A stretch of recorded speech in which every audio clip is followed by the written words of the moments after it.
என்ன ஊர்னு உங்களுக்கு சொந்த ஊர்? என் சொந்த ஊர் திருநெல்வேலி. நான் இருக்கிறது பல வருஷமாக இருக்கேன். ஓகே. 35 வருஷமாக இருக்கேன். எதுக்காக சென்னைக்கு வந்தீங்க? நாங்கள் வந்து வறுமையில் கஷ்டப்பட்டு வந்தாங்க.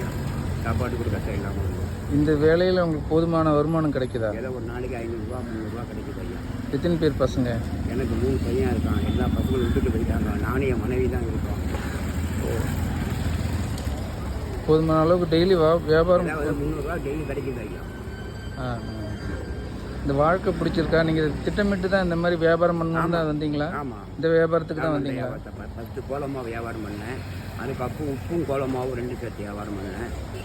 அதுக்கப்புறம் உப்பு எல்லாம் கடையில் பாக்கெட் வந்ததுனால நான் உப்பு மூடை நான் எடுக்கிறது இல்லை. அதனால் சரின்னு சொல்லிட்டு இந்த வியாபாரத்தை 10 வருஷமாக 20 வருஷமாக பண்ணிக்கிட்டு இருக்கேன். 20 வருஷமாக இதை பண்ணுறீங்களா? பண்ணிக்கிட்டு இருக்கேன். ஏதோ சாப்பாட்டுக்கு ஓடிக்கிட்டு இருக்கு. இந்த வருமானம் போதுமானதாக இருக்கா உங்களுக்கு? எனக்கு வருமானம் எனக்கு பத்தல ஐயா.